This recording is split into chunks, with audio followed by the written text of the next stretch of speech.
Ang unang ulan ng panahon ng tag-ulan ay bumuhos sa Barangay Santa Maria ng gabing iyon.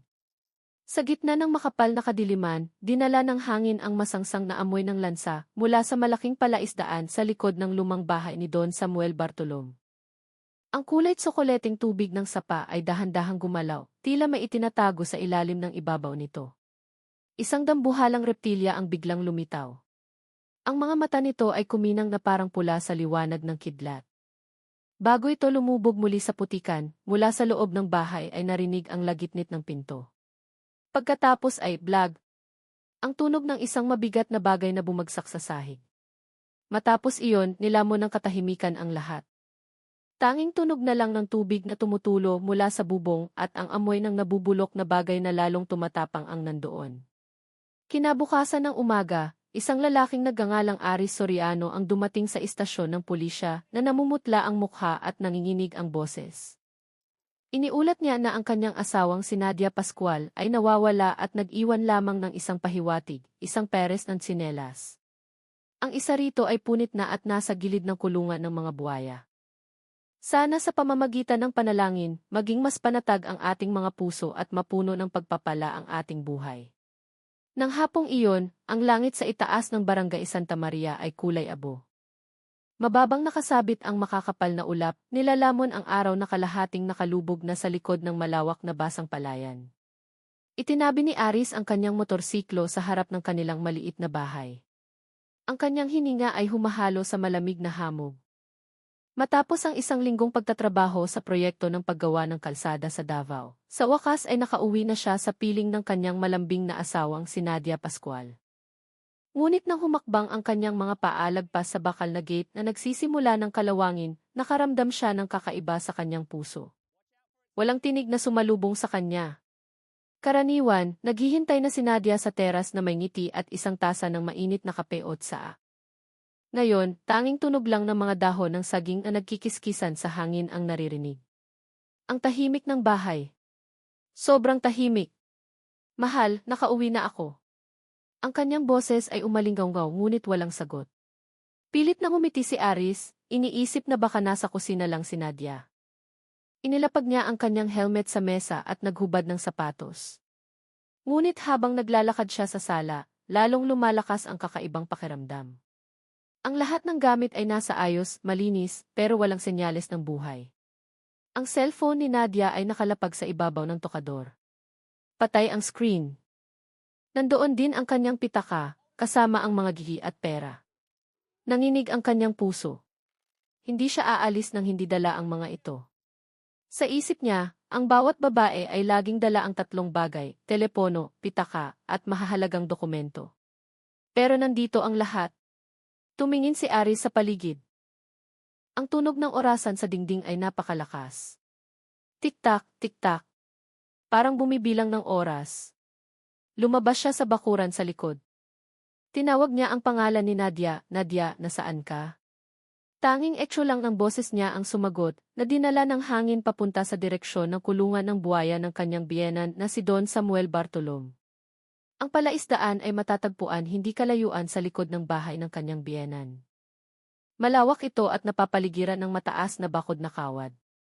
Doon kumukuha ng kabuhayan ang kanilang pamilya, nag-aalaga ng mahigit 100 dambuhalang buwaya. Madalas tumulong si Aris sa pagpapakain sa mga ito. Ngunit mula nang ikasal, madalang na siyang bumaba sa sapa. Palagi siyang hindi mapalagay sa mga matang nag-aabang mula sa malabong tubig. Lumunok siya ng laway. Tumawid siya patungo sa bahay ng kanyang biyenan na ilang metro lang ang layo. Ang bahay na kahoy ay mukhang madilim. Ang ilaw sa beranda ay kumukurap-kurap. Si Don Samuel ay nakaupo, humihigit ng sigarilyo. Ang kanyang mukha ay natatakpan ng usok. Tay, tawag ni Aris. Nakita niyo po ba si Nadia? Dahan-dahang lumingon si Samuel. Malamig ang kanyang mga mata. Umalis na siya, sabi niya sa patag na tono. Umalis papunta saan? Lumapit si Aris. Ang kanyang puso ay kumakabog ng mabilis. Kaninang tanghali pumunta siya rito, nagkaroon kami ng pagtatalo. Naging bastos siya sa akin. Nagalit ako, sabi ni Samuel. Tapos nagtampo siya, sabi niya uwi daw siya sa bahay ng nanay niya sa kabilang bayan. Pagkatapos noon, hindi ko na alam. Natahimik si Aris. Ang mga salitang iyon ay mukhang may katuturan pero parang may mali. Si Nadia ay hindi tipo ng tao na mahilig sumagot, lalo na sa kanyang biyenan. Siya ay mahinahong babae, halos hindi nagtataas ng boses. Paano siya maglalakas loob na maging bastos? Tay, pero yung telepono, pitaka. Lahat nasa bahay pa. Huminga ng malalim si Samuel at bumuga ng mabigat na hangin. Siguro nagmamadali siya. Ang mga babae kapag galit, minsan umaalis ng hindi nag-iisip. Patag ang tono ng boses niya pero ang titig ng kanyang mga mata ay balisa, hindi direktang tumitingin sa kanyang manugang. Tinitigan ni Aris ang mukha ng kanyang biyenan. Mayroong kakaiba doon. Hindi lungkot, hindi pag-aalala, kundi parang takot na itinatago. Siguro. Siguro kailangan kong tanungin sa bahay ng nanay niya, bulong ni Aris. Agad niyang nilabas ang kanyang cellphone at tinawagan ang kanyang biyenang babae sa kabilang bayan. Hindi nagtagal, sumagot ang boses ng matandang babae. Nagulat ito sa kanyang tanong. Wala siya dito, Aris. Mula kahapon wala akong naririnig na balita, sagot ng ina ni Nadia. Parang tumigil ang daloy ng dugo ni Aris. Nanginginig ang kamay niyang hawak ang telepono. Tinitigan niya ulit ang kanyang biyenang lalaki, ngayon ay maihalong hinala na ang kanyang mga mata.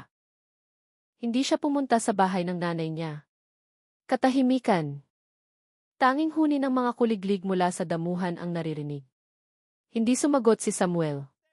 Yumuko siya at humikit ng malalim sa kanyang sigarilyo bago patayin ang upos sa sahig na kahoy. Ang langit sa itaas ng Santa Maria ay nagsisimula ng magdilim ng lubusan. Kumidlat sa kalayuan. Binuksan ni Aris ang kanyang malaking flashlight. Nagmamadali ang kanyang mga hakbang patungo sa likod na hardin. Sumigaw siya ulit, Nadia. Ang boses niya ay nilunod ng ihip ng hangin. Nagsimulang pumatak ang ulan ng ambon hanggang sa lumakas at humampas sa mga dahon at lupang luwad. Sinuyod niya ang maputik na daan, iniilawan ang bawat sulok gamit ang flashlight. Ang liwanag ay nanginginig dahil sa panginginig ng kanyang mga kamay. Tapos, may isang bagay na nagpatigil sa kanya sa gilid ng bakod na kawad ng kulungan ng buhaya. Sa ibabaw ng basang damo, nakahandusay ang isang maliit na bagay na kulay rosas. Isang tsinelas pambahay. Ang bahagi ng strap nito ay punit na punit. Dahan-dahang yumuko si Aris. Parang tumigil sa pagtibok ang puso niya. Kilala niya ang tsinelas na iyon. Ang paboritong tsinelas ni Nadia na lagi niyang suot sa bahay. Nanginginig ang kanyang kamay nang pulutin niya ito. Sa ilalim na bahagi ng swelas ay may makapal na putik at kakaibang itim na mansa. Itinutok niya ang flashlight sa lupa at doon nakita ang mahabang bakas ng kaladkad sa lupang luwad, parang may taong hinila o dumulas patungo sa tubig.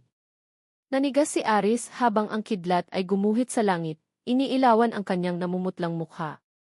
Sa kislap na iyon, pakiramdam niya ay humihinga ang sapa sa harap niya. Ang tubig ay dahan-dahang gumalaw bago muling kumalma. Nadia, paos na ang boses niya, halos hindi marinig. Walang sagot. Tanging isang tunog lang ang nanggaling sa gitna ng sapa, bloop, parang may malaking bagay na kasisisid lang. Umatras si Aris ng ilang hakbang. Hingal na hingal siya. Sa sobrang panik, tumakbo siya pabalik sa bahay, bit-bit ang tsinelas sa kanyang kamay. Nang gabing iyon, walang tigil ang ulan at nakaupo siya sa sala, nakatulala sa dingding habang pinakikinggan ang ulan sa bubong at ang tiktak ng orasan na tila nang iinis dahil hindi pa dumarating ang umaga. Pero alam ni Aris na hindi na kailanman magiging pareho ang buhay niya. Kinaumagahan, may hamog pa sa itaas ng Barangay Santa Maria. Nakatayo si Aris Soriano sa harap ng istasyon ng pulisya, maputla at namamaga ang mga mata, hawak ang isang kulay rosas na tsinelas na sira ang strap. Nawawala ang asawa ko, sir. Natatakot ako. Baka nahulog siya sa kulungan ng buhaya sa likod ng bahay. Paos ang boses niya nang sabihin ito kay Sergeant Hidalgo, ang hepe ng pulisya sa barangay. Tinitigan ni Hidalgo ang tsinelas bago tumingin kay Aris. Kulungan ng buhaya? Kaninong kulungan? Sa tatay ko. Opo, kay Don Samuel Bartolom. Ang pangalang iyon ay nagpatahimik sandali kay Hidalgo. Alam ng lahat sa Santa Maria kung sino si Don Samuel Bartolom, ang may-ari ng pinakamalaking palaisdaan ng buwaya sa lugar. Sinasabing may 16 na buwaya sa kanyang sapa. 3 sa mga ito ay dambuhala. Ang bawat isa ay maihabang higit sa 4 na metro. Hindi nagtagal, dumating ang 2 patrol car lulan ang ilang mga pulis. Pumunta sila sa bahay ni Don Samuel. Ang matanda ay nakaupo sa teras, humihigit ng sigarilyo. Ang mukha niya ay walang ekspresyon. Don Samuel, sabi ni Sergeant Hidalgo. Nakatanggap kami ng ulat na nawawala ang manugang ninyo. Kailangan naming inspeksyonin ang kulungan ng buwaya sa likod. Sumagot si Samuel ng mahinahon. Sige lang. Pero sigurado akong aksidente lang iyon. Baka nadulas siya ng kusa. Ang salitang kinadulas ay nagpasikip sa dibdib ni Aris. Hindi siya naniniwala, pero ang kanyang mga mata ay nakatulala lang. Hindi alam kung ano ang sasabihin, naglakad ang mga pulis patungo sa sapa. Ang tubig ay kulay tsokoleting pekat, kalmado pero amoy nabubulok. Ang pader na gawa sa kalawanging kawad ay nakapalibot sa malawak na lugar na iyon. Lumuhod si Sergeant Hidalgo at nagtutok ng flashlight. May bakas ng mahabang kalagkad sa lupang luwad. Parang may taong hinila papunta sa tubig, bulong niya. Nakatayo si Aris ng tuwid sa likod nila. Mabilis ang tibok ng puso niya. Kagabi, nakarinig ako ng tunog mula sa direksyon ng sapa, parang may nahulog, mahinang sabi ni Aris. Tiningnan siya ng seryoso ni Sergeant Hidalgo. Hindi ito ordinaryong pangyayari. I-report ko ito sa Provincial Police Office. Ilang oras ang lumipas, isang itim na sasakyan ang huminto sa harap ng bahay ni Don Samuel Bartolom. Isang lalaking may matangkad na pangangatawan at kumpletong uniforme ng pulis ang bumaba. Siya si Chief Inspector Dimas Reyes, isang bihasang investigador mula sa rehiyon. Malamig ang kanyang mukha, matalim ang tingin. Matapos marinig ang maikling ulat, mahina siyang nagsalita, kung hindi tayo makakasisid sa ilalim, palabasin natin ang mga nilalang na iyan. Malinaw ang utos niya, magkabit ng 4 na malalaking water pump. Ang ugong ng makina ay pumuno sa hangin. Ang putik at maruming tubig ay sinipsip palabas. Dumadaloy ito sa malaking kanal sa gilid ng palayan. Nakatingin lang si Aris mula sa malayo. Habang si Samuel ay nakatayo sa kabilang panig, nakapamiwang. Ang mukha niya ay mukhang matigas, ngunit ang kanyang mga daliri ay nanginginig ng pino. Mga 1 oras ang lumipas, nagsimulang bumaba ang tubig. Ang amoy lansa na maihalong putik ay lalong naging masangsang. Biglang nagkaroon ng malakas na agos sa gitna ng sapa. Pagkatapos ay lumitaw ang isang malaking ulo na kulay itim na maihalong berde. Isang dambuhalang buwaya ang nagpakita. Ang mga mata nito ay nagre-reflect ng liwanag ng araw na parang baga. Ihanda ang tranquilizer gun, sigaw ni Dimas. 3 pulis ang nagtaas ng baril at inasinta ang gilid ng liig ng buwaya. Bang! Umalingaw ang tunog ng tembak ng pampatulog. Nagwala ang buwaya, pinaikot ang katawan nito. Tumalsik ang tubig sa lahat ng direksyon. 2 karagdagang tembak ang pinakawalan at sa wakas, ang dambuhalang hayop ay nagsimulang bumagal. Ang hininga nito ay bumigat bago tuluyang bumagsak ng walang lakas sa putikan. Ay secure ang 2 pa, utos ni Dimas. Ang 2 pang malalaking buwaya ay lumitaw ng sunod-sunod at gamit ang parehong teknik, sila ay matagumpay na naparalisa. Matapos hilahin ang 3 pinakamalalaking buwaya sa pampang at talian ng kable ng asero, naging tahimik ang paligid. Tanging tunog na lang ng bomba ng tubig at ihip ng hangin ang naririnig. Ituloy ang pagbomba, sabi ni Dimas. Gusto kong makita ang ilalim ng sapang ito. Palubog na ang araw. Ang tubig ay humupa na hanggang baywang na lang. Ang itim na putik ay naglalabas ng masangsang na amoy na menusok sa ilong. Sa ilalim ng sapa, may nakikitang kulay madilim na nakalitaw sa pagitan ng putik. Isang pulis ang yumuko at kinuha ito gamit ang bakal na tungkat. Sir, tingnan niyo to, sabi niya. Lumapit si Dimas. Sa dulo ng tungkat ay nakasabit ang isang piraso ng basang tela na kulay asul na may disenyong maliliit na puting bulaklak. Punit-punit ang hibla nito, ngunit malinaw pa ang kulay. Tumingin siya kay Aris na nakatayo ng naninigas sa gilid ng bakod. Namutla ang mukha ni Aris. Damit pambahay yan ni Nadia, sabi niya na halos hindi marinig. Binalot ng katahimikan ang lugar. Si Dimas Reyes ay nakatayo ng tahimik ng ilang segundo bago tumingin sa kanyang mga tauhan. Simula ngayon, ang lugar na ito ay idinedeklara nating crime scene. Walang sinuman ang pwedeng lumapit ng walang pahintulot. Nakatitig si Aris sa sapa na ngayon ay kalahating tuyo na, hawak ang punit na tsinelas sa kanyang kamay. Ang hangin ng hapon ay umihip ng marahan, dala ang amoy ng lansa na lalong tumatapang. Sa likod ng putik na dahan-dahang gumagalaw, alam niyang may mas nakakatakot na naghihintay na matagpuan. Nagsimulang bumaba ang gabi sa Barangay Santa Maria. Ang mga spotlight ay ikinabit sa paligid ng sapa, iniilawan ang lugar na ngayon ay puro putik na lang at 3 dambuhalang buwaya na nakatali ng mahigpit. Ang amoy ng putik na maihalong lansa ng dugo ng hayop ay pumuno sa hangin, dahilan para ang ilang mga residente na nanonood mula sa malayo ay magtakip ng ilong. Si Chief Inspector Dimas Reyes ay nakatayo ng tuwid sa gilid ng sapa. Hindi tayo makakapaghintay ng bukas. Baka masira ang ebidensya. Ihanda ang forensic team, sabi niya ng mahina ngunit mariin. 2 pulis ang nagdala ng kagamitan, mahahabang scalpel, guwantes na goma, at evidence bags. Ang tensyon ay parang taling hinihila ng sobrang higpit. Si Aris Soriano ay nakatayo hindi kalayuan doon. Nanginginig ang katawan niya. Ang mukha niya ay maputla na parang walang dugo. Ang unang buhaya ay hinila papunta sa lupang tuyo. Ang laki nito ay hindi ka panipaniwala, mahigit 4 na metro ang haba at halos kalahating tonelada ang bigat.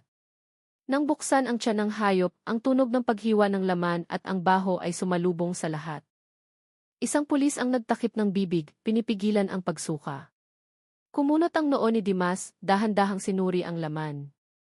Maingat nilang inilabas ang laman ng tiyan ng buwaya. Sa simula, puro buto lang ng manok at tira-tirang karne ng isda. Pero pagkatapos, may lumabas na hindi natural, maliit na piraso ng tela na kulay asul, basa at punit. Sir, tingnan niyo ito. Nanginginig ang boses ng pulis. Tinitigan ni Dimas ang tela at lumingon kay Aris.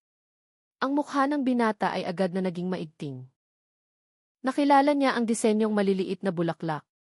Piraso iyan ng bestida ni Nadia.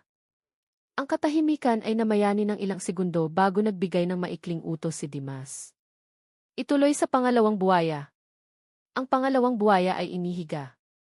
Nang hiwain ang makapal na balat nito, isang mas matapang na baho ang sumingaw at sumampal sa ilong ng lahat mula sa loob ng tiyan nito. Ang forensic team ay nakatagpo ng isang bagay na kulay abo, bilog at maliit. Nang iangat ito, lahat ay napigil ang hininga. Ito ay piraso ng buto ng tao na may nakadikit pang kaunting laman. Isang forensic officer ang tumingin kay Dimas na nanlalaki ang mata. Hindi ito sa hayop, sir. Labi ito ng tao. Napahapay si Aris. Halos manghina ang kanyang mga tuhod. Nakatitig siya sa buwaya na parang hindi makapaniwala sa nakikita. Hindi. Hindi maaari, bulong niya. Pero ang katotohanan ay nasa harap na ng kanyang mga mata. Tinitigan ni Chief Inspector Dimas ang pangatlong buwaya na siyang pinakamalaki. Ang katawan nito ay puno ng mga lumang peklat. Buksan natin ang huli, sabi niya ng malamig. Muling kumilos ang matalim na kutsilyo. Nang hiwain ang tiyan ng huling buwaya, rinig na rinig ang tunog ng likido at pagkapunit ng laman. Lahat ng pulis ay nagpigil ng hininga. Mula sa loob ng tiyan ng hayop, may gumulong palabas, isang maliit na bagay na kumikinang sa ilalim ng ilaw. Dahan-dahang pinulot ito ng forensic officer, nililinis ang putik sa ibabaw nito. Ito ay isang singsing na pilak. Nakaukit pa rin ang maliliit na letrang TA ampersand A.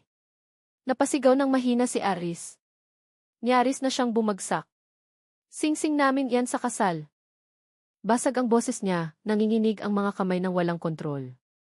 Tinitigan ni Dimas ang singsing ng matagal, pagkatapos ay nagsalita sa mababang boses ngunit matalim. Simula sa oras na ito, ituturing nating kaso ito ng pagpatay. At ang huling nakakita sa biktima na buhay ay.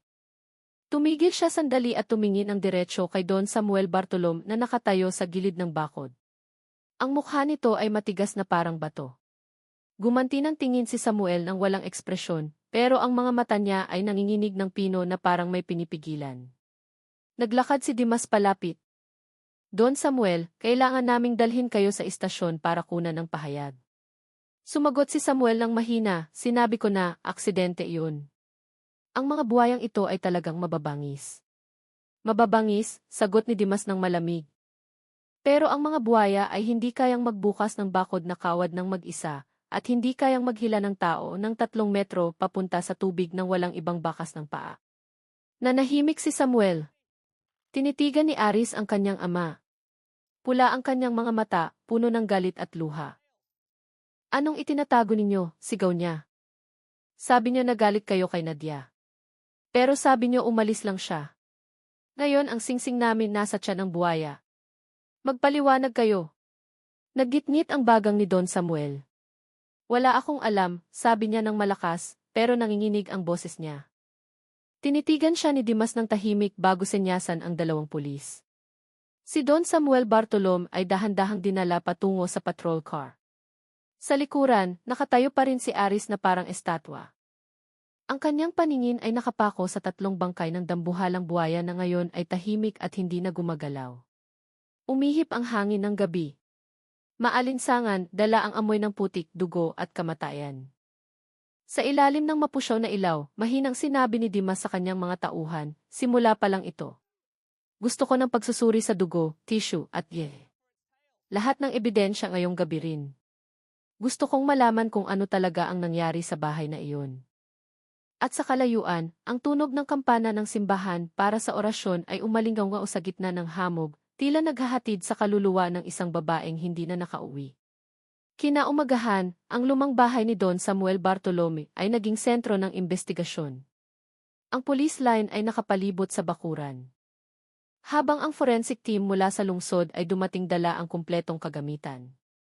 Nakatayo si Chief Inspector Dimas Reyes sa harap ng pinto ng kusina na nakabukas ng kalahati, nakatitig sa sahig na semento na mukhang sobrang linis. Napakalinis para sa bahay ng isang lalaking nag-iisa sa buhay, bulong niya. 2 pulis ang nagsimulang mag-inspeksyon sa bawat sulok.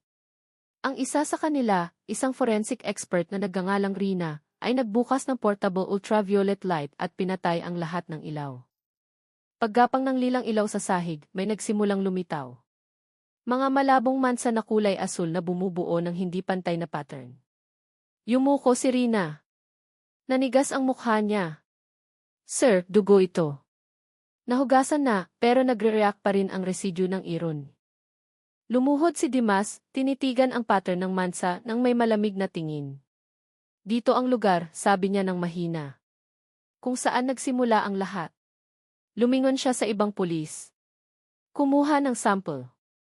Inspeksyonin ang buong kwarto. Nang gumalaw ang ultraviolet light papunta sa dingding, may mga pinong guhit na tumalsik, maliliit na tilamsik sa taas na humigit kumulang 40 sentimetro mula sa sahig. Lumunok si Rina. Tilamsik ng dugo mula sa malakas na pagkakabog. Ang biktima ay posibleng natumba o iniuntog dito. Tumayo ng tuwid si Dimas. Alam niyang ang pattern na iyon ay hindi aksidente. Tanda iyan ng karahasan. Ituloy sa pinto sa likod, utos niya ng mariin.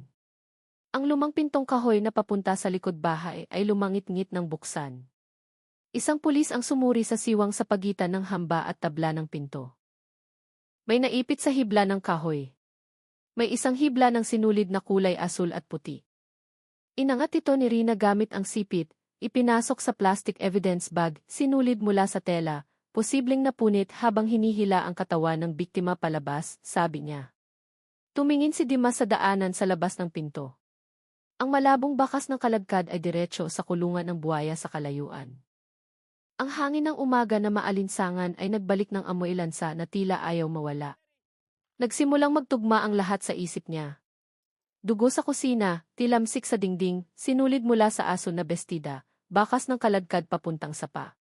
Malinaw ang senaryo. Hindi nadula si Nadia. May pumalo sa kanya, pagkatapos ay kinalagkad ang katawan niya palabas at itinapon sa sapa para ubusin ng mga buhaya. Ilang oras ang lumipas sa istasyon ng pulisya sa bayan, nakaupo si Don Samuel Bartolom sa interrogation room. Nanginginig ang kanyang mga kamay, maputla ang mukha. Pumasok si Chief Inspector Dimas na may dalang tumpok ng dokumento at ibinagsak ito sa mesa ng malakas. Gusto niyo pa bang sabihin na aksidente ito? Yumuko si Samuel, hindi sumagot. Binuksan ni Dimas ang folder na naglalaman ng mga litrato ng mansa ng dugo sa kusina, asul na sinulid mula sa pinto, at resulta ng pansamantalang EV test na nagpapakita ng 100% match sa tissue ng katawan ni Nadia. Dugo ito ng manugang ninyo sa kusina ng bahay ninyo, dahan-dahang sabi ni Dimas. Paano napunta yan doon kung nadulas lang siya sa sapa? Humugot ng mabigat na hininga si Samuel. Nanigas ang mukha niya. Hindi ko siya pinatay, paos niyang sabi. Nawalan lang ako ng kontrol. Simulan niyo sa umpisa, malamig na sabi ni Dimas. Tinitigan ni Samuel ang mesang walang laman. Blanko ang mga mata niya. Nagsimula siyang magsalita ng putol-putol. Inamin niya na noong tanghaling iyon, habang nagtatrabaho si Aris sa ibang lungsod, pumunta si Nadia sa bahay niya na may dalang pagkain. Nagkausap sila sandali bago nagtalo dahil sa problema sa pamilya. Nang uminit ang pagtatalo, tinulak siya ni Samuel.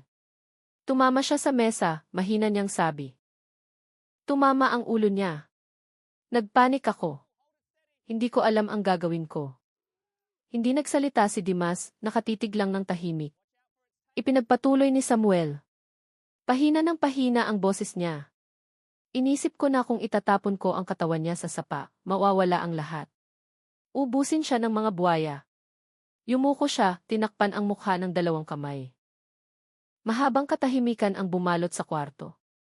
Tanging tunog lang ng lumang electric fan na umiingit sa itaas. At ang tsinela sa gilid ng sapa, tanong ni Dimas. Ako ang naglagay noon sa huli, sagot ni Samuel. Para maniwala ang mga tao na nahulog siya ng kusa. Si Aris na naghihintay sa labas ng kwarto ay narinig ang lahat. Nanginginig ang katawan niya, nakakuyom ang mga kamao, hanggang sa mamuti ang mga buko ng daliri. Akmang sasalakay siya papasok pero pinigilan siya ng 2 pulis. Dahan-dahang tumayo si Dimas, tinitigan ang matandang lalaki sa harap niya. Alam niyo ba kung ano ang naghihintay sa taong nagtatapon ng katawan ng biktima para pagtakpan ang pagpatay? Hindi sumagot si Samuel. Pumatak ang kanyang luha sa malamig na bakal na mesa. Hapon na. Ang araw ay lumulubog sa likod ng mga puno sa Santa Maria. Sinimulan ng mga pulis na isara ang area ng sapa. Kinukuha ang huling sisa ng ebidensya. Sa hangin ay naaamoy pa rin ang putik at lansa ng dugo. Nakatayo si Aris sa gilid ng bakod, nakatitig sa ibabaw ng tubig na ngayon ay kalmado na. Walang alon. Bumulong siya ng mahina, halos hindi marinig ng kahit sino. Nahanap na kita, Nadia. Umihip ang hangin ng malambot, dala ang maalisangang aroma na may bahagyang amoy ng sabon, siguro mula sa kusina. Kung saan nagsimula ang lahat ng trahedya. Lumipas ang 3 buwan mula noong gabing tuyuin ang kulungan ng buwaya, ang barangay Santa Maria ay dahan-dahang bumalik sa katahimikan. Pero ang anino ng trahedya ay nakasabit pa rin sa bawat bulungan ng mga residente. Ang sapa ni Don Samuel Bartolome ay tinambakan na ng lupa. Tinutubuan na ito ngayon ng matataas na damo. Tila gustong takpan ng kalikasan ang sugat na minsang bumuka. Ngunit ang sugat na iyon ay hindi pa gumagaling. Sa araw na iyon, sa Regional Trial Court, puno ang mga upuan ng mga taga-nayon na naghihintay sa hatol para sa lalaking dati nilang tinatawag na Don Samuel. Si Samuel Bartolome ay dinala sa loob ng korte na nakaposas ang mga kamay. Payat na ang katawan niya, puti na ang lahat ng buhok. Mabagal siyang maglakad, nakatingin sa sahig. Inaalalayan ng 2 pulis. Sa unang hanay, nakaupo si Aris Soriano ng tahimik, matigas ang mukha. Walang ekspresyon. Hindi na siya umiiyak. Ang kanyang mga luha ay natuyo na kasama ng libingan ng kanyang asawa. Tumayo ang piskal, malakas ang boses na pumuno sa korte. Batay sa mga ebidensyang hindi mapapasubalian, dugo ng biktima sa kusina ng nasasakdal, sinulid ng damit na tumutugma sa damit ng biktima, resulta ng FEA mula sa tissue ng katawan na natagpuan sa kulungan ng buwaya, pati na rin ang pag-amin mismo ng nasasakdal. Kaya hinihiling namin ang hatol na kamatayan para sa nasasakdal na si Samuel Bartolome sa kasong murder at paglapastangan sa bangkay. Umugong ang bulungan sa korte. Ang ilang mga residente ay napigil ang hininga. Ang iba ay bumulong ng malakas. Nanatiling nakayuko si Samuel, hindi sinusubukang ipagtanggol ang sarili. Tinitigan siya ng hukom ng matalim. Nasasakdal, may gusto ka bang sabihin bago magbaba ng hatol ang korte? Dahan-dahang inangat ni Samuel ang kanyang mukha, paos ang boses, halos parang bulong. Hindi ko planong patayin siya. Gusto ko lang na tumigil siya sa pagtanggi sa akin. Pero sumigaw siya. Nagpanik ako. Hindi na ako tao noong mga oras na iyon. Malamig siyang tinitigan ng piskal. At pagkatapos noon ay kinalagad niyo ang katawan niya, itinapon sa sapa, at gumawa ng senaryo ng aksidente. Hindi yan panik. Ipinikit ni Samuel ang kanyang mga mata. Nanginginig ang kanyang labi. Alam ko, kahit anong sabihin ko, hindi na maibabalik ang buhay niya. Pumalo ang hukom ng isang beses. Sapat na. Tinawag ang huling saksi, si Rina, ang forensic expert na namuno sa eksaminasyon. Ipinaliwanag niya ng mahinahon ang tungkol sa mansa ng dugo, ang pattern ng tilamsik sa dingding, at ang resulta ng luminol reaction na nagpapatunay na ang dugo ay hinugasan. Walang pagdududa, sabi niya sa pagtatapos ng testimonya. Ang biktima ay pinalo hanggang sa bumagsak at namatay sa loob ng bahay. Hindi sa sapa. Nang bumalik si Rina sa kanyang upuan, yumuko si Aris at tinakpan ang mukha ng dalawang kamay. Ayaw na niyang makita ang mga litrato na ipinapakita sa screen, mga ebidensya ng piraso ng asul na tela, ang singsing na may ukit na A&A, at mga labi na nakuha mula sa tiyan ng buwaya. Ang lahat ng iyon ay naging saksi na ang pag-ibig ng buhay niya ay nagtapos sa pinakamalagim na paraan. Nang sumapit ang hapon matapos ang recess para sa deliberasyon, muling pumasok ang hukom. Biglang tumahimik ang lahat. Lahat ng mata ay nakatuon sa harap. Nagsalita ang hukom sa mabigat na boses. Ang bawat salita ay may diin. Isinaalang-alang ng korte ang lahat ng ebidensya, testimonya, at pag-amin ng nasasakdal. Ang ginawa ng nasasakdal ay hindi lamang kumitil sa buhay ng isang inosenteng babae, kundi dumungis din sa ugnayan ng magkadugo sa pagitan ng ama at anak at sumira sa moralidad ng lipunan. Tumigil siya sandali at tumingin kay Samuel.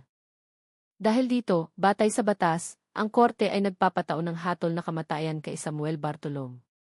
Sumabog ang korte sa mga sigaw at palakpakan. Ang ilan ay umiiyak sa ginhawa. Si Aris ay nakaupo lang ng tahimik. Nakatulala sa harap. Walang pakiramdam ng kasiyahan, walang higanti na naibsan, tanging kahungkagan lang. Tumayo si Samuel Bartolom ng hirap na hirap. Hindi siya sumigaw, hindi nagmakaawa. Tinitigan lang niya ang kanyang anak ng isang beses. Isang tingin na halo-halo ang pagsisisi at takot. Gumalaw ang kanyang labi ng dahan-dahan, bumubuo ng mga salita na si Aris lang ang makakabasa, patawarin mo ako. Ngunit hindi sumagot si Aris. Iniwas niya ang kanyang mukha, mahigpit na hawak ang pilak na singsing sa kanyang kamay. Ang nag-iisang bagay na natira mula kay Nadia. Ilang linggo matapos ang hatol, isinagawa ang parusa. Walang reporter, walang ingay, tanging maikling ulat lang sa lokal na dyaryo. Akusado sa kasong pagpatay sa Santa Maria, ineksekusyon kaninang madaling araw. Samantala, ibinenta ni Aris ang lumang bahay at lumipat sa ibang lungsod. Bawat taon sa petsa ng pagkawala ni Nadia, bumabalik siya sa Santa Maria dala ang mga puting bulaklak. Inilalagay niya ito sa ibabaw ng patag na lupa na dating kulungan ng buwaya. Matagal siyang nakatayo doon, hinahayaan ang hangin ng hapon na humaplos sa kanyang mukha. Sa langit, dahan-dahang lumulubog ang araw, nag-iiwan ng kulay pulang madilim sa ibabaw ng parang at sa pagitan ng mga damo. Tila naririnig pa rin ang mahinang bulong, ang malambing na boses na dati ay tumatawag sa pangalan niya. Umiti ng tipid si Aris.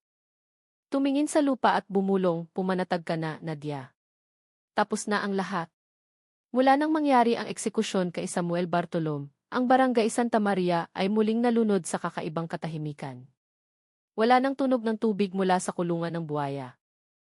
Ang lupa na dating sapa ay tinubuan na ng talahib at tuwing umiihip ang hangin, ang mga damo ay sumasayaw na parang nagtatago ng mga bulong ng nakaraan. Ngunit para sa mga taga-nayon, ang lugar na iyon ay nananatiling bukas na sugat. Ipinagbabawal ang mga bata na maglaro sa paligid. Tuwing bumababa ang gabi at kumakapal ang hamog, sumusumpa ang mga tao na nakakarinig sila ng tilamsik ng tubig at mahinang tili ng babae na tumatawag ng pangalan, boses na pinaniniwalaan nilang kay Nadia Pascual. Bumalik si Aris Soriano sa Santa Maria 6 na buwan matapos ang hatol. Nakatayo siya sa gilid ng bakuran kung saan dating nakatayo ang bahay ng kanyang ama. Nagbago na ang lahat. Giniba na ang bahay, ang lupa ay kinuha ng gobyerno at sa gitna ng bakuran ay nakatayo ang isang kahoy na karatula, lupa sa ilalim ng pangangasiwa ng estado. May dala siyang isang kumpol ng puting sampagita at isang maliit na kandila. Mabagal ang kanyang hakbang pero sigurado. Huminto siya sa lugar kung saan dating nakatayo ang kusina. Ang kwarto ngayon ay sementong sahig na lang na may bitak at natitirang pader na nilulumot. Doon nagsimula at nagtapos ang lahat.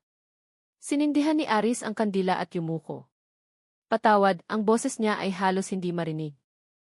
Hindi ko alam kung sapat na ang lakas ko para magpatawad. Pero susubukan ko, Nadia. Dahil iyon lang ang paraan para mabuhay ako. Isang anino ang lumitaw sa kalayuan. Si Rina, ang forensic expert na tumulong sa investigasyon. Dumating siya ng palihim na may dalang maliit na folder. Nabalitaan kong bumalik kayo, malambing niyang sabi. May bagay na hindi ko pa naibabalik. Inabot niya ang folder. Sa loob nito ay may kopya ng final report ng investigasyon at isang maliit na litrato ng singsing na pilak na may ukit na A&AE na nakapatong sa asul na tela na pinatuyo na. Umiti ng tipid si Rina. Inisip ko na mas mabuting nasa tamang kamay ang bagay na yan. Matagal na hinawakan ni Aris ang litrato ng walang imik. Ang katotohanan ay maaaring hindi kailanman mabunyag, mahina niyang sabi. Umiling si Rina. Ang katotohanan ay laging humahanap ng paraan, Sir Aris. Ang trabaho lang natin ay buksan ang pinto. Umihip ang hangin, dala ang amoy ng hamog mula sa palayan. Nagpaalam si Rina at naglakad palayo. Iniwan si Aris na mag-isa sa bakuran. Tumingin siya sa langit, ang ulap na kulay abo ay nakabitin. Pero sa likod nito ay may malambot na liwanag na dahan-dahang tumatagos. Nang gabing iyon, nakitulog si Aris sa bahay ng isang lumang kaibigan. Ngunit nang tulog na ang lahat, lumabas siya at naglakad papunta sa dating kulungan ng buwaya. Ang lupa doon ay matigas na, pero sa gitna ay bakas pa rin ang malaking lubog. Parang sugat na hindi pa gumagaling. Lumuhod siya at itinusok ang pangalawang kandila doon. Pagkatapos ay tumingin sa kadiliman. Hindi ko alam kung payapa na ang kaluluwa mo, Nadia, sabi niya sa paos na boses. Pero nangangako ako, wala nang masasaktan sa lugar na ito. Ang hangin ng gabi ay nagdala ng malambot na simoy sa hamog na kumakapal. Pakiramdam niya ay nakakita siya ng anino ng isang babaeng nakasuot ng asul na bestida na nakatayo sa kabilang panig ng lubog na lupa. Ang buhok nito ay dahan-dahang hinihipan ng hangin. Ang anino ay ngumiti. Tapos ay dahan-dahang naglaho kasama ng hamog. Ipinikit ni Aris ang kanyang mata. Imahinasyon man yun o katotohanan, wala siyang pakialam. Alam niya, sa unang pagkakataon mula noong trahedya, gumaan ang dibdib niya. Ilang buwan ang lumipas, ginawa ng barangay ang dating lupain ng Sapa bilang isang maliit na parke na may batong monumento na may nakasulat.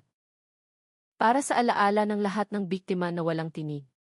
Ang katotohanan ay hindi maibabaon. Nagsimulang dumating ang mga residente tuwing hapon, nagtatanim ng bulaklak, nagwawali sa daanan. At nagsisindi ng kandila sa monumento tuwing Biyernes ng gabi. Dahan-dahang gumagaling ang Barangay Santa Maria. Kahit na ang peklat ay nakatanim pa rin sa alaala nila. Bumalik si Rina ng isa pang beses para dumalo sa inaugurasyon ng parke. Tumayo siya sa tabi ni Aris. Nakatitig sa batong bantayog na nakatayo ng tuwid sa ilalim ng langit ng takip silim. Sa wakas, makakahinga na ulit ang lugar na ito, mahina niyang sabi. Tumango si Aris. Pero tuwing umiihip ang hangin, naririnig ko pa rin ang tunog ng tubig sa isip ko. Tinitigan siya ni Rina ng may malambot na mata. May mga boses na hindi para kalimutan. Sir Aris, nandyan sila para hindi natin ulitin ang parehong pagkakamali. Dahan-dahang lumubog ang araw. Iniilawan ang monumento ng gininto ang liwanag. Yumuko si Aris, hinaplos ang ibabaw ng bato at bumulong. Magpahinga ka na sa kapayapaan, Nadia. Mabubuhay ako para sa ating dalawa. At nang bumaba ang gabi sa Santa Maria, tanging tunog na lang ng mga kuliglig ang natira. Wala nang buwaya. Wala nang dugo, tanging lupa, bulaklak, at hangin ang nagdadala ng kwento bilang paalala na ang halimaw na pinakamalagim ay hindi laging nagtatago sa tubig. kundi maaaring ipanganak sa puso mismo ng tao.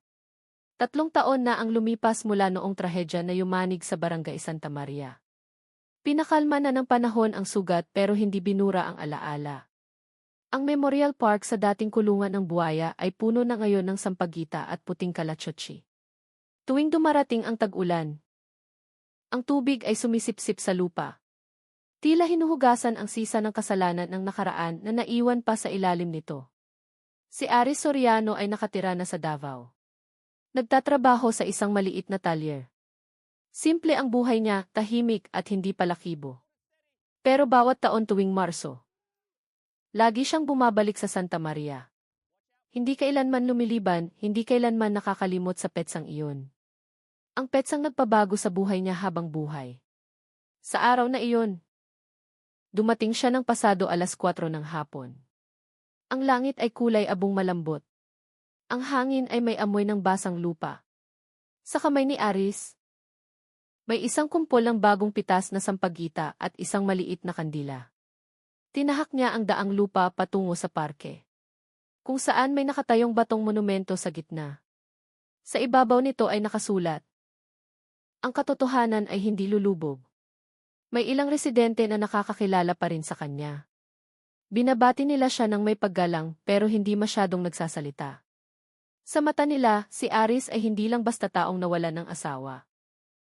Siya ang saksi sa kadiliman na dating bumalot sa barangay na ito.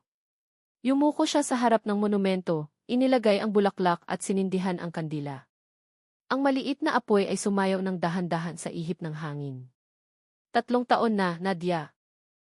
Bulong niya ng malambot. Nandito pa rin ako.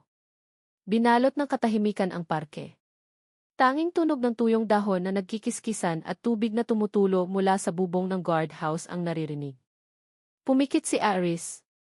Sa loob ng isip niya, ang tawa ni Nadia ay rinig na rinig pa rin. Parang etso na ayaw mamatay. Bigla na lang may tunog ng mga hakbang mula sa likuran.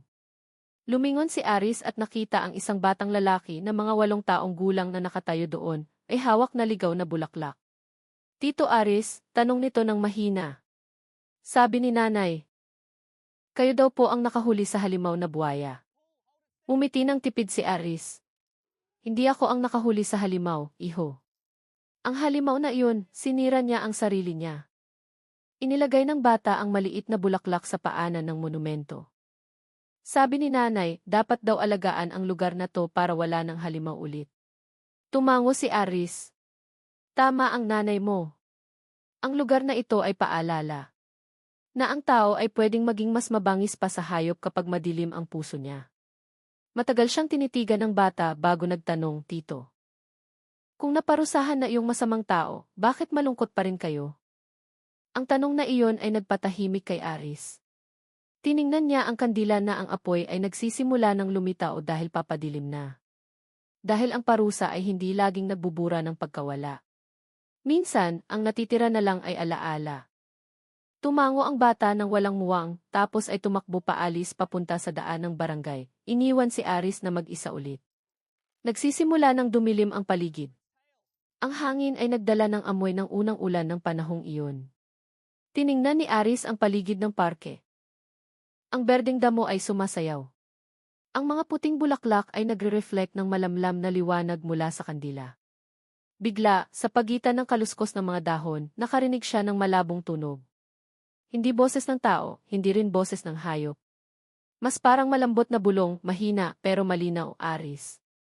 Mabilis siyang lumingon. Kumabog ang dibdib niya.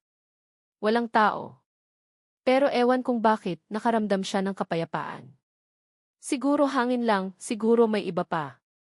Lumuhod siya, hinawakan ang lupa na malambot at malamig. Pinatawad ko na ang lahat, sabi niya ng mahina.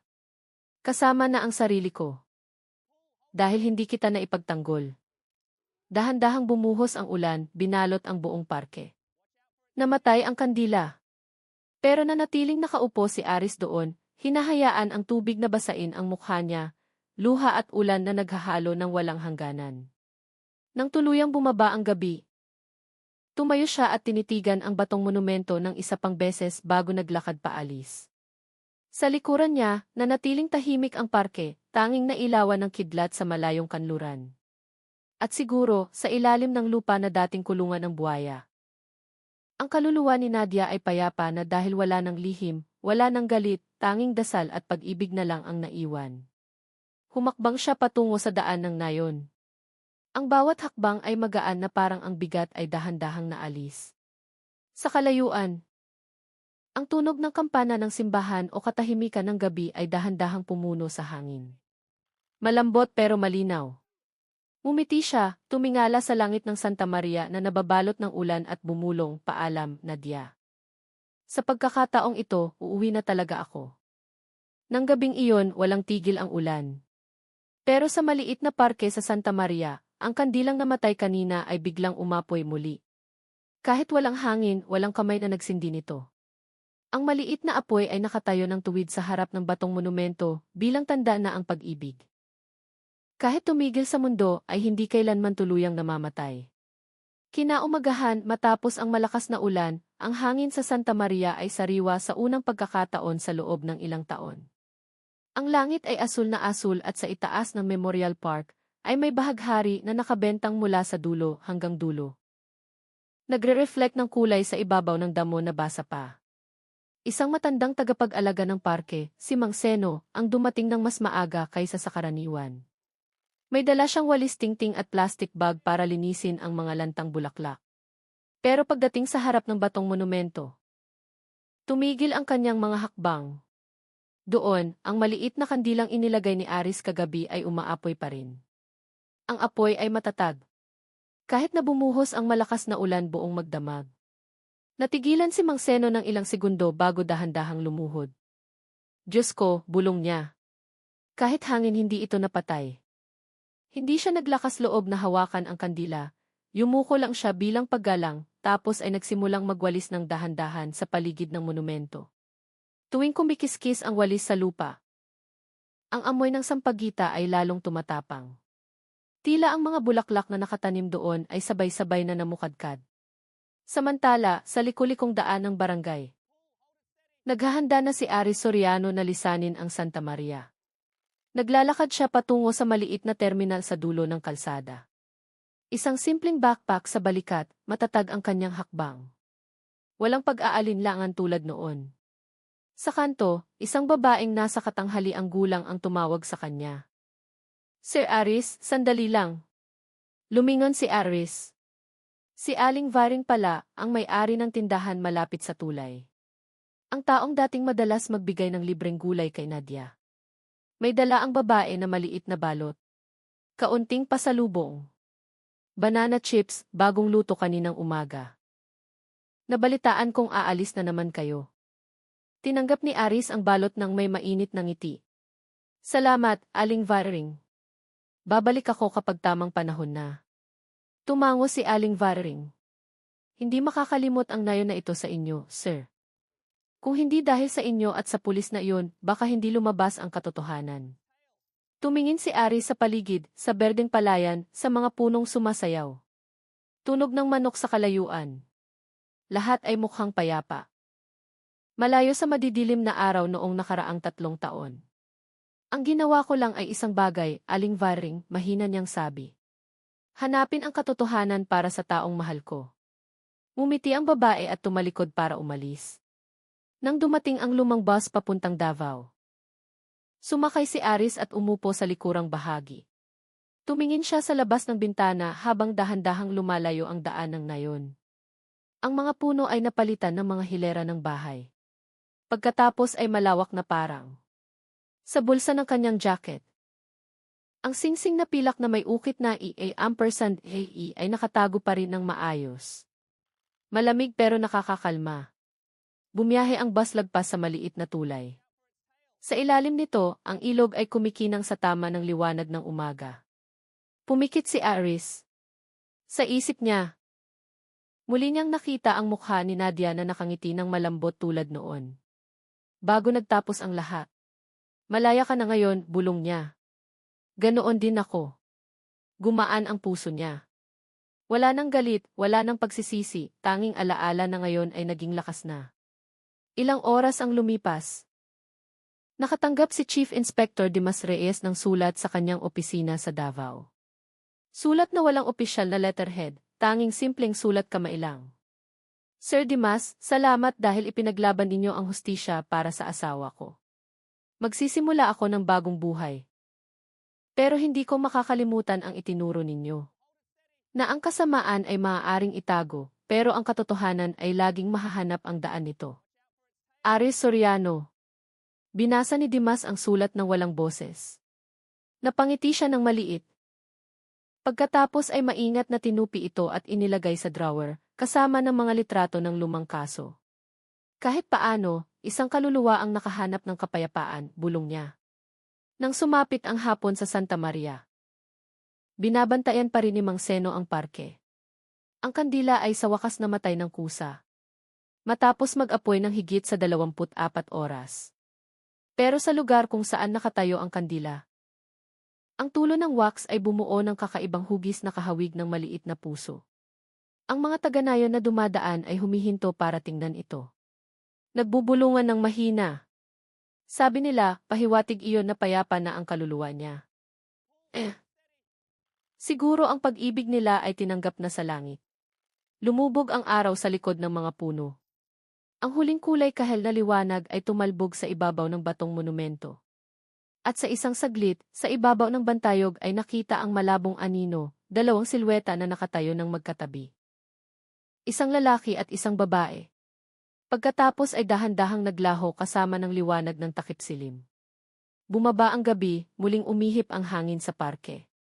Dala ang bango ng sampagita at tunog ng agos ng tubig mula sa irigasyon. Ang barangay Santa Maria ay natulog sa kapayapaan. Wala nang takot. Wala nang dugo. Tanging isang bagay na lang ang naiwan, kwento tungkol sa pag-ibig na sinira ng kasalanan, pero nilinis muli ng katotohanan at panahon. At sa ilalim ng langit na nagsisimula ng mabituinan, ang Santa Maria ay tunay na naging payapa. Sa Davao, ilang buwan matapos iwanan ni Aris ang Santa Maria, ang lungsod ay maingay, siksikan, at puno ng boses. Ang busina ng mga sasakyan ay nakikipagsabayan sa sigaw ng mga sidewalk vendor. Ngunit sa gitna ng karamihang iyon, namuhay si Aris ng tahimik. Nagtatrabaho siya bilang mekaniko sa isang maliit na talyer sa may Agdao. Namumuhay ng simple at madalang makipagkaibigan. Tuwing umaga dumarating siya ng mas maaga, binubuksan ang pinto ng talyer, binubuksan ang lumang radyo. At nilulunod ang sarili sa trabaho. Ang ugong ng makina ay naging nag-iisang bagay na nagpapakalma sa isip niya. Hindi siya madaldal, pero alam ng lahat na si Aris ay tapat at mahinahong trabahador. Isang hapon nang magsimulang umulan, isang babae ang dumating sa talyer. Simple ang suot. Mukhang pagod ang mukha, pero ang mata ay nagpapakita ng katatagan. Kayo po ba si Aris Soriano? Tanong niya ng mahina. Tinitigan ni Aris ang babae. Sinubukang alalahanin. Ako si Aris. May maitutulong ba ako? Binuksan ng babae ang kanyang maliit na bag. Naglabas ng brown envelope. Ako si Achoy. Ruth. Mula sa Legal Aid Office. Hinahawakan namin ang kaso ng lupa sa Barangay Santa Maria.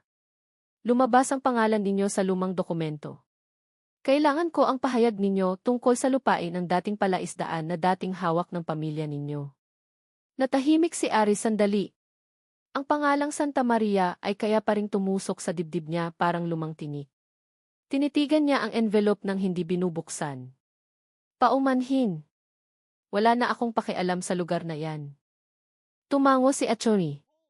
Ruth, mukhang naiintindihan. Ayaw ko sanang mang-istorbo. Pero gusto ng mga residente na ang Memorial Park na iyon ay opisyal na ideklarang pampublikong lupa. Kailangan nila ang pirma ninyo para maiwasan ang pag-angkin ng ibang tao. Yumuko si Aris. Sige, tutulong ako. Pinirmahan niya ang mga dokumento nang walang masyadong salita. Matapos, tiningnan siya ni Ruth nang may pagkausyoso. Narinig ko na ang tungkol sa kasong iyon, maingat niyang sabi. Tungkol sa buwaya, tungkol sa trahedya. Sa totoo lang, mahirap paniwalaan na ang tao ay pwedeng maging ganoon kalupit. Umiti ng tipid si Aris. Ang kasamaan ay hindi lumilitaw ng biglaan, ito ay tumutubo ng dahan-dahan sa pusong hinayaang magdilim. Matagal siyang tinitigan ni Ruth, bago nagsalita, ang linyang iyan ay parang galing sa isang tao na naranasan na ito.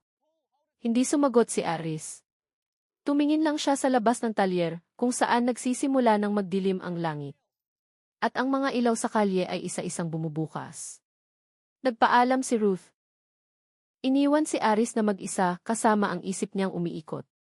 Nang gabing iyon, naglakad pa uwi si Aris sa masikip na eskinita papunta sa inuupahan niyang bahay. Sa dulo ng daan, sa ilalim ng ilaw ng posting medyo madilim, may isang bagay na nakahandu sa isalupa, bulaklak ng sampag-ita, puti. Sariwa at basa ng hamog. Nanginig ang puso niya. Tumingin siya sa paligid. Pero walang tao sa daan, tanging tunog lang ng insekto sa gabi at ugong ng sasakyan sa malayo. Yumuko si Aris. Pinulot ang bulaklak.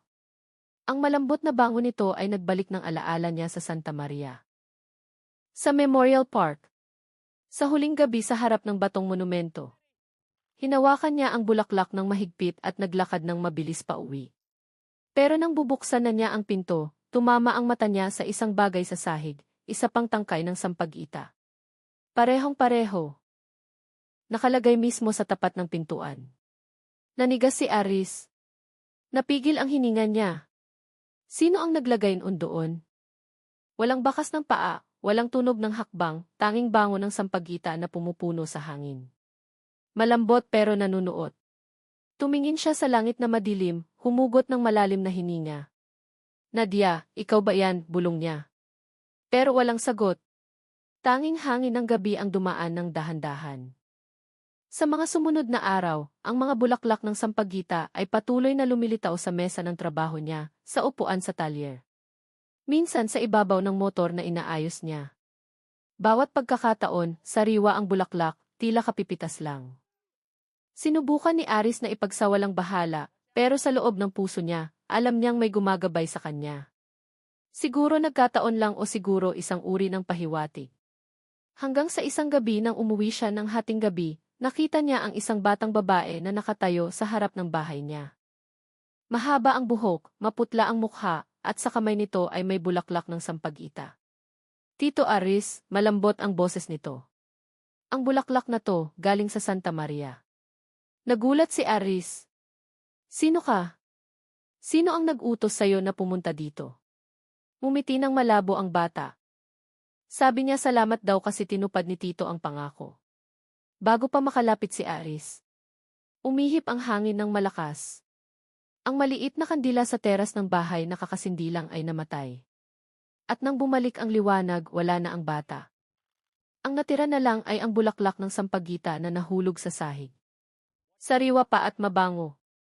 Matagal na nakatayo si Aris doon, sa pagitan ng takot at kapanatagan. Tapos ay pinulot niya ang bulaklak. Tinitigan ng matagal. Kung ito ang paraan mo ng pagpapaalam, Nadia, bulong niya. Naiintindihan ko na. Sa labas, dahan-dahang bumuhos ang ulan, hinuhugasan ang kalsada. At sa puso ni Aris, sa unang pagkakataon mula noong trahedya, wala nang bigat. Tanging katahimikan. At kapayapaan na sa wakas ay dumating matapos ang mahabang bagyo. Kinaumagahan, ang Davao ay nababalot ng manipis na hamog. Si Aris Soriano ay nakatayo sa harap ng maliit na bintana ng kanyang inuupahan, nakatingin sa daan na tahimik pa. Sa kamay niya, ang huling bulaklak ng sampagita na natagpuan niya kagabi ay sariwa pa rin. Tila ayaw malanta. Tinitigan niya ang bulaklak ng matagal. Tapos ay ngumiti ng tipid. 3 taon siyang namuhay kasama ang anino ng nakaraan. Ngayon, iba na ang pakiramdam. Hindi dahil nakalimutan na niya, kundi dahil sa wakas ay nagawa na niyang makipagkasundo sa nangyari. Nagdesisyon si Aris ng isang bagay sa araw na iyon. Nagsulat siya ng liham, ilang simpleng pangungusap lang para sa sinumang makakita nito. Salamat sa paghayaan sa akin na magsimula ng bagong buhay. Uuwi ako, hindi para manatili, kundi para magpaalam sa nakaraan. Tinupi niya ang sulat, inilagay sa ibabaw ng mesa at nilock ang pinto ng bahay. Ang biyahe papuntang Santa Maria ay inabot ng halos 4 na oras. Pagdating niya, nagsisimula ng maging maulap ang langit. Ang barangay ay mukhang mas buhay kaysa noong huli siyang nandun. Nakita niyang naayos na ang kalsada. Ang Memorial Park ngayon ay may puting bakod na at karatula na may nakasulat, "Tama ng Kapayapaan ni Nadia Pascual." Dahan-dahang naglakad papasok si Aris. May mga sampagitang tumutubo kahit saan. Pinupuno ang hangin ng malambot na bango. Huminto siya sa harap ng batong monumento. Yumuko. 3 taon na, sabi niya ng mahina. At naaalala ko pa rin ang bawat bagay tungkol sa'yo. Umihip ang hangin ng hapon, dahilan para ang mga talulot ng sampagita ay maglaglagan sa paligid niya. Sinindihan niya ang maliit na kandila at inilagay sa harap ng bantayog. Ang apoy ay sumayaw ng malambot sa ilalim ng langit na kulay abo. Hindi nagtagal. May narinig na mga hakbang na papalapit. Si Achoy. Ruth, ang babae mula sa legal aid na nakipagkita sa kanya sa Davao, ay lumitaw sa gate. May dala siyang folder at nakatingin kay Aris na may mahinahong ngiti. Hindi ko inaasahan na magkikita tayo ulit dito. Umiti ng malabo si Aris. Gusto ko lang siguraduhin na ang lugar na ito ay mananatiling tulad ng dati. Opisyal na itong pampublikong lupa, sabi ni Ruth. Wala nang pwedeng manggulo pa. Pareho silang tumahimik sandali. Pinakikinggan ang huni ng mga ibon sa hapon. Pagkatapos ay tumingin si Ruth sa monumento at nagsalita ng mahina, "Hindi ko kailanman nalaman ang buong kwento, pero base sa mga narinig ko, mukhang ang pag-ibig ninyo ay nandito pa rin." Tumingin si Aris sa lupa sa ilalim ng kanyang mga paa. Ang pag-ibig ay hindi namamatay, nagbabago lang ng anyo. Ngumiti si Ruth. Kung ganoon, siguro panahon na para matutunan ninyong mahalin ang buhay ulit. Tumingin sa kanya si Aris, at sa unang pagkakataon matapos ang mahabang panahon, nakaramdam siya ng gaan. Ang mga salitang iyon ay hindi parang payo, kundi parang maliit na pinto patungo sa isang bagay na bago. Pumatak ang ambon ng dahan-dahan. Nagpaalam si Ruth. Iniwan si Aris na mag-isa sa parke. Umupo siya sa kahoy na bangko malapit sa monumento, hinayaang basain ng ulan ang buhok at mukha niya. Tumingala siya sa langit at pumikit. Sa katahimikang iyon, narinig niya ang malambot na boses na matagal nang nawala, isang mahinang tawa. Parang mula sa malayo. Ngumiti siya. Alam ko, Nadia. Alam kong payapa ka na. Nang idilat niya ang kanyang mata sa harap ng monumento, ang kandilang sinindihan niya kanina ay umaapoy pa rin, maliit ang apoy, pero matatag na tumatangging mamatay. Kahit na nababasa ng ulan. Tumayo si Aris, tinitigan ang apoy ng matagal at bumulong. Hanggang sa muli, mahal. Kahit tapos na ang lahat. Tumalikod siya para lisanin ang parke. Sa likuran niya, dahan-dahang tumigil ang ulan. At ang araw ng takipsilim ay lumitaw mula sa likod ng ulap, nagre-reflect ng mainit na liwanag sa ibabaw ng batong monumento. Naglakad si Aris papunta sa pangunahing kalsada. Magaan ang kanyang hakbang, payapa ang mukha. Sa dulo ng barangay, isang lumang bus ang huminto para maghintay sa kanya. Sumakay siya, umupo malapit sa bintana at tinitigan ang barangay Santa Maria na dahan-dahang lumalayo. Sa unang pagkakataon, hindi siya nakaramdam ng pagkawala, kundi pasasalamat. Pasasalamat dahil nabunyag ang katotohanan. Pasasalamat dahil sa pag-ibig. Kahit masakit, pinalaya siya nito. Gumagalaw ang bus menembo sa takipsilim. Ang langit sa labas ay nagbabago ng kulay tungo sa ginintuang kahel. Tinitigan ni Aris ang pilak na singsing sa daliri niya at bumulong, "Paalam, Nadia. Mabubuhay na ako ngayon." At habang tumatakbo ang bus papuntang kanluran, isang huling sinag ng liwanag ang tumalbog sa singsing, maliit, mainit at hindi kailanman mamamatay.